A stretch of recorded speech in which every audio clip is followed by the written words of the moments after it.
US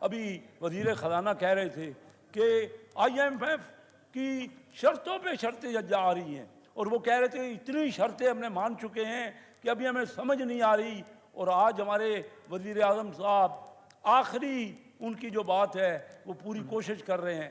اللہ کرے کہ ہم IMF سے کامیاب ہو جائیں ان کی بات کرنے میں، کیونکہ ان کے MD سے ہمارے وزیر اعظم جناب شہباز شریف صاحب جو دن رات محنت کر رہے ہیں، جو اسحاق ڈار صاحب بھی دن رات محنت کر رہے ہیں، کہ ہم چاہتے یہ ہیں کہ ہم دنیا سے کٹے نہیں۔ ہم 23 بار IMF میں گئے ہیں، دنیا کا کوئی ملک 23 بار IMF میں نہیں گیا، لیکن ہم ان سے چاہ رہے ہیں کہ دنیا، ہمارے بہت دوست ہیں، ہمیں کوئی مسئلہ نہیں ہے۔ جو لوگ یہ کہتے ہیں کہ پاکستان ڈیفالٹ ہو جائے گا، وہ کسی احمقوں کی جنت میں بستے ہیں۔ یہ بلومبرگ والے یہ کیا ہم سے زیادہ اکلامی سمجھتے ہیں؟ کیا یہ ہم سے زیادہ بہتر پاکستان کے معاملات کو سمجھتے ہیں؟ یہ ہمیں کہتے ہیں کہ پاکستان ڈیفالٹ ہو جائے گا۔ پاکستان اتنا مضبوط ملک ہے، پاکستان کے صرف ایسٹس جو ہیں وہ تقریباً 4000 ارب ڈالر سے بھی زیادہ ہے۔ ہمارا کل قرضہ 200 ارب ڈالر ہے، باہر کا قرضہ 130 ارب ڈالر، اور لوکل قرضہ بھی ملا لیں تو ٹوٹل قرضہ 60,000 ارب روپے ہے، جو کہ 200 ارب ڈالر کے برابر بنتا ہے۔ 4000 ارب روپے، 4000 ارب ڈالر اثاثے رکھنے والا اگر 200 ارب کا قرضہ لے لیتا ہے تو کیا وہ ڈیفالٹ ہوتا ہے؟ امریکہ کا قرضہ ان کی قومی آمدنی کا 100% سے زیادہ ہے۔ جاپان کا قرضہ ان کی قومی آمدنی کا 100% سے زیادہ ہے۔ ہماری قومی آمدنی 370 ارب ڈالر ہے اور ہمارا قرضہ 200 ارب ڈالر ہے۔ ہم 65% ہماری قومی آمدنی کا قرضہ ہے۔ اگر وہ ڈیفالٹ نہیں ہو رہے، امریکہ ڈیفالٹ نہیں ہو رہا، جاپان ڈیفالٹ نہیں ہو رہا، تو پاکستان کیسے ڈیفالٹ ہو جائے گا؟ یہ جو ہمیں خبریں دی جا رہی ہیں، دن رات ہمارے ہاں یہ جو پیسیمزم پھیلایا جا رہا ہے، ہمارے ملک میں یہ جو باتیں ہو رہی ہیں، میں آپ کو یقین سے کہتا ہوں، اور آپ کے سامنے میں نے جناب اسحاق ڈار اور جناب نوید قمر سے کہا ہے، دونوں میرے دوست ہیں، کولیگ ہیں، میں نے کہا میرے ساتھ چلیے کراچی، کیونکہ کراچی پاکستان کا اکنامک ہب ہے، ہم ان کو سمجھاتے ہیں، اور اگر ایک دن میں پاکستان کی اکانومی بوسٹ نہ ہو، میں گارنٹی دیتا ہوں تمام بزنس کمیونٹی میرے ساتھ ہے۔ میں ان کو کئی بار ان کو وزٹ کر چکا ہوں، وہ کہتے ہیں ان کو لے کے آئیں، ہم اپنی پوری قربانی دینے کو تیار ہیں پاکستان کے لیے۔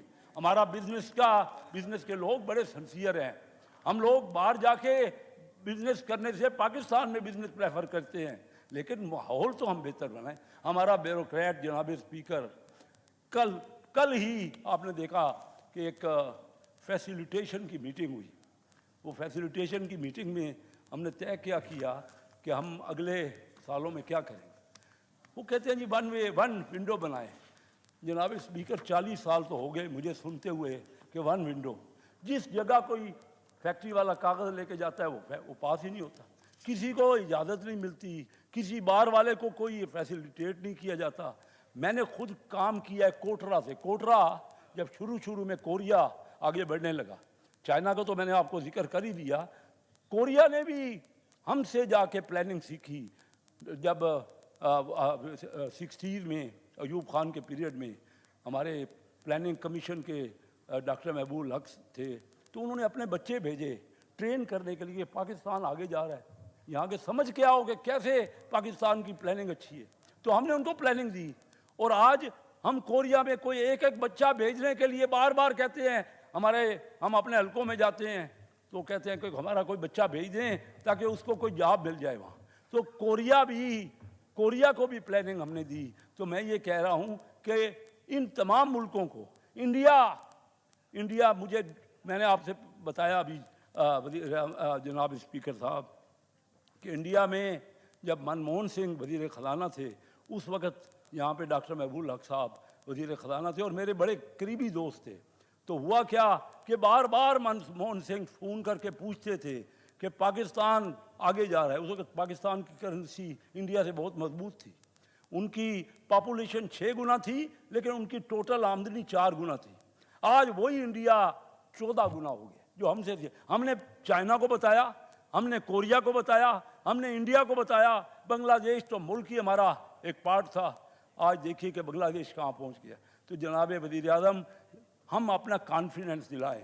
میں چیلنج کرتا ہوں کہ آئیے یہ بات جو روز روز ہم کرتے ہیں، کیوں ہماری توجہ سارا جو بھی فائنانس منسٹر آتا ہے نا جناب وزیر اعظم، اس کی توجہ آئی ایم ایف پہ ہوتی ہے، ہونی بھی چاہیے، لیکن وہ اپنے ملک پہ بھی تو توجہ دے۔ آج انڈیا 8.5% ترقی کر رہا ہے، گروتھ، ہماری گروتھ اس سال 0% رہی ہے۔ تو جناب اسپیکر اپنے لوگوں میں کانفیڈنس دلوائیں، ہمارے لوگ باہر جا رہے ہیں، باہر کے لوگ ادھر آ نہیں رہے، انڈیا میں لائن لگی ہوئی ہے انویسٹمنٹ کرنے کی، بنگلہ دیش میں لائن لگی ہوئی ہے انویسٹمنٹ کے لیے، مفت بغیر انٹرسٹ کے لانے کے۔ اور ہم نے کیا کیا؟ ہماری پی ٹی آئی کی حکومت نے، جناب اسپیکر صاحب، پی ٹی آئی کی حکومت میں رضا باکر صاحب اسپیکر نے $3 ارب جو کہ آج کے 87,000 کروڑ بنتا ہے، وہ 580 امیروں کو 0% پہ دے دیا 10 سال کے لیے۔ ہمارے پاس ڈالر نہیں ہیں اور ادھر ڈالر لٹ رہے ہیں۔ مجھے پتا ہے، میرے جاننے والے ہیں، میرے تعلق والے ہیں، مجھے اچھی طرح پتا ہے کہ ان کو جس کو رقم چاہیے بھی نہیں تھی، انہوں نے اپنے گھروں پہ وہ پیسہ لگا دیا۔ انہوں نے ایسی مشینری منگا لی جس مشینری کی ڈیمانڈ یہاں نہیں تھی۔ آج ایئر جیٹ مشینری یہاں آ تو گئی ہے، لیکن نہ اس کے لیے ہمارے پاس کوئی فائنینسنگ کیا ہے کہ وہ ہم اس کے لیے، اس کو چلانے کے لیے جو ہمیں رننگ کیپٹل چاہیے وہ نہیں ہے، گیس ہمارے پاس نہیں ہے، کاٹن ہمارے پاس نہیں ہے، مشینری پڑی ہوئی ہے، پیسے لگ گئے ہیں، وہی پیسے آج ہمیں چاہیے اور ہم دھکے کھا رہے ہیں۔ ایک طرف 87,000 کروڑ تقریباً 0% پہ دے دیا گیا، اور دوسری طرف وہی پیسہ حکومت نے قرضہ لے لیا اپنے لیے، ان کو دے دیا اور اپنے لیے قرضہ لے لیا۔ یہ پی ٹی آئی کی حکومت جو کہتی ہے کہ میں نے ملک کے لیے کام کیا، کوئی جواب نہیں دیتے مجھے۔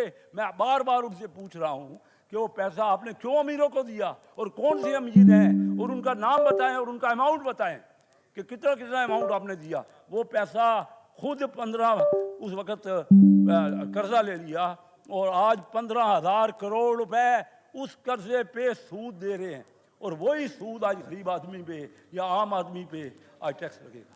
سر یہ بہت زیادتی والی بات ہے، ہمیں یہ ہائی لائٹ، اپنے ملک کو آگے ہم نے خود بڑھانا ہے۔ میرے ساتھ چلیں نوید قمر صاحب اور اسحاق ڈار صاحب، میں آپ کو یقین دلاتا ہوں کہ ایک ہفتے میں پاکستان کا جو لوگوں کا تھنکنگ ہے وہ تبدیل ہو جائے، میری ذمہ داری، مجھے موقع ہی نہیں دیتے۔ سارا دن وہ لگے ہوئے ہیں اپنے آئی ایم ایف کے ساتھ۔ آئی ایم ایف ہی ہمارا کیا، آئی ایم ایف نے کیا کرنا ہے؟ ہماری اپنی اکانومی ہے، ہمارے اپنے لوگ ہیں، ہمارا اپنے انویسٹر ہیں۔ آپ بیوروکریٹ سے ہمیں فیسیلیٹیٹ کر دیں، ون ونڈو یقیناً یعنی صحیح معنوں میں کھول دیں۔ یہاں دیکھیے پاکستان میں کتنی لائن لگتی ہے۔ ہم تو انویسٹر کو پکڑنے کے پیچھے ہیں، ہم تو انویسٹر کو بھگانے کے پیچھے ہیں، ہم تو اب خود اپنے لیے نہیں چاہتے کہ ہماری اکانومی آگے بڑھے۔ بس اس میں تھوڑی سی بات مختصر، سینٹ میں مشورہ دیا ہے، انہوں نے ایک تو کہا ہے کہ جو پرائیویٹائز کریں ان یونٹس کو جو نقصان دے رہے ہیں۔ دیکھیے یہ بات تو ایک متفقہ ہے، 700-800 ارب روپے سال کا گھاٹا ہو رہا ہے، جیسے اسٹیل مل ہے، ہماری ریلوے ہے، ہماری ایئر لائن ہے، ہماری گیس کی ڈسٹریبیوشن کمپنیاں ہیں، گھاٹا کر رہی ہے۔ تو ہمیں چاہیے کہ ان کو گھاٹے کے لیے، ان کمپنیوں کو کم از کم ہم اس گھاٹے سے تو جان چھڑا لیں، تاکہ جو لوگوں کو ہمارا نقصان ہوتا ہے وہ بچ جائے۔ پھر سپورٹس کے لیے ہمارے ینگسٹرز جو ہیں، چھوٹی سی بات ہے، اور سینٹ کی کمیٹی نے بڑی اچھی تجویز دی ہے کہ سپورٹس کے لیے جو ریکٹ آتے ہیں، بیڈمنٹن کا ریکٹ، جو ٹینس کا ریکٹ، جو بیڈمنٹن کے لیے شٹل کاک، جو ٹینس کے لیے بال، اس قسم کی چھوٹی چھوٹی چیزوں پہ آپ ڈیوٹی لگاتے ہیں۔ یہ تو ہمارے بچے ان کو سپورٹ کی طرح راغب کریں نا۔ ڈالر اتنا بڑھ گیا، اتنی مہنگی چیزیں، اگر اچھی کوالٹی کی سپورٹس کی چیزیں ہی نہیں آئیں گی تو وہ کیسے ہماری ٹیمیں آگے بڑھیں گی؟ تو یہ ضرور کرنا چاہیے۔ پھر امپورٹ آف را مٹیریل جو آپ کی سولر کی ہے، سولر کے امپورٹ جو آتی ہے را مٹیریل، سولر پہ بڑی فیسلٹی دی ہے ہماری حکومت نے، اس میں بجٹ میں کوئی شک نہیں ہے کہ سولر پہ دی ہے ہماری فیسلٹی۔ ایس ایم ایز کو بہترین قرضوں کے لیے ہم نے بہتر کیا ہے۔ ہم نے جو اسٹوڈنٹس کے لیے بہت اچھا کام کیا ہے اس بجٹ میں۔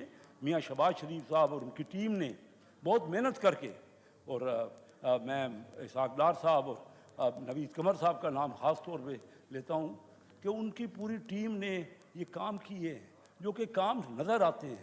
دیکھیے اگر آپ ایس ایم ایز کو، جو ہمارے انجن آف گروتھ ہے، اگر آپ ان کو دیں گے وہ تو پیسہ کمائیں گے، بنگلہ دیش میں کیا ہوا کہ ان کا ایک گرامین بینک نے ان کی لیڈیز کو دیا, آج بنگلہ دیش اوپر اٹھ گیا.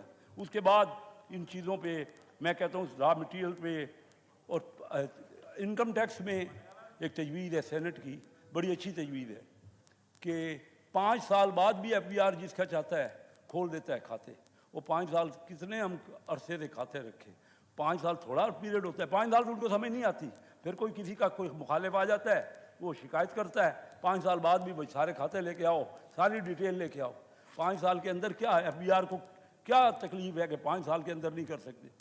پھر ایف بی آر کی بات, جناب اسپیکر آپ یہ بتائیے کہ خواجہ اعظم صاحب نے بات کی, وہی بات جو میں پچھلے 10-15 سال سے کر رہا ہوں.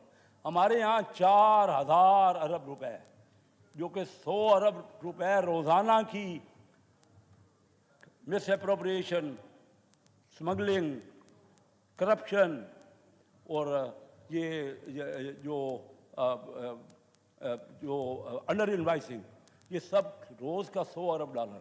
پتہ ہے, سب کو پتہ ہے, مانتے ہیں, رک نہیں سکتی 100 ارب. جب تک ہم ریونیو نہیں آئے گا ہم عام لوگوں کو کیا پیسے دیں گے؟ ہم 9200 ارب روپے ریونیو لیتے ہیں, اس ہماری قومی آمدنی کا 8% بھی نہیں ہے. ہم کیوں نہیں اس کو حاصل کرتے؟ مجھے بتائیں.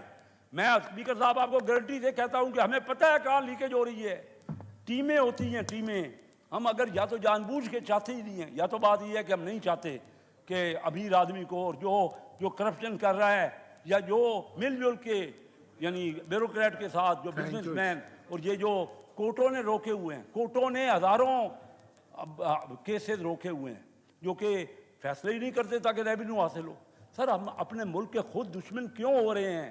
ہم اپنے لوگوں کو آگے کیوں نہیں بڑھا رہے؟ ہم ان کے اسٹینڈرڈ آف لیونگ کو آگے کیوں نہیں کرنا چاہتے؟ ہم کیوں اتنی مہنگائی کی طرف لگ گئے ہیں؟ ہم ان لوگوں کو جو اسٹیک ہولڈر ہیں ان کو عزت کیوں نہیں دیتے؟ میں ابھی آپ کو میاں منشا صاحب میرے بہت قریبی ہیں دوست, یہ نشاط گروپ اور ایم سی گروپ والے, وہ مجھے کہہ رہے تھے اور مجھے بڑی خوشی ہوئی. وہ کہہ رہے تھے میرے مختلف کاروبار ہیں لیکن کیسر صاحب سب سے زیادہ جو میں آج کل کما رہا ہوں وہ ایگریکلچر میں کما رہا ہوں. انہوں نے مختلف قسم کی ٹیکنالوجی, نئی ٹیکنالوجی شروع کی ہے اور انہوں نے ہمارے ایریا میں کافی بہت زمینیں لی ہیں اور وہاں وہ کامیاب ہو رہے ہیں. اور بلوچستان میں چائنیز مجھے کہہ رہے ہیں, چائنیز کہہ رہے ہیں ہمیں بلوچستان میں زمینیں دے رہے ہیں, ہم آپ کی جو جانور ہیں, جو آپ کی مویشی ہیں, ان میں گوشت بہت زیادہ آ جائے گا, ہماری نئی ٹیکنالوجی ہے اور ہمیں بھیجیں, سارا گوشت ہمیں بھیجیں. لیکن ہم اس طرح توجہ کریں نا. نیشنل بینک ہے جناب اسپیکر, حکومت کے پاس ایک ہی بینک ہے, وہ بینک ایک, باقی تو پرائیویٹائز ہو گئے نا. تو ایک بینک میاں منشا کے پاس ہے, ایم سی بی بینک, ایک بینک حکومت کے پاس ہے. پیسے انہوں نے زیادہ لگائے ہوئے ہیں نیشنل بینک نے, اور نفع ایم سی بی ہر سال زیادہ نکالتا ہے. کیوں نکالتا ہے؟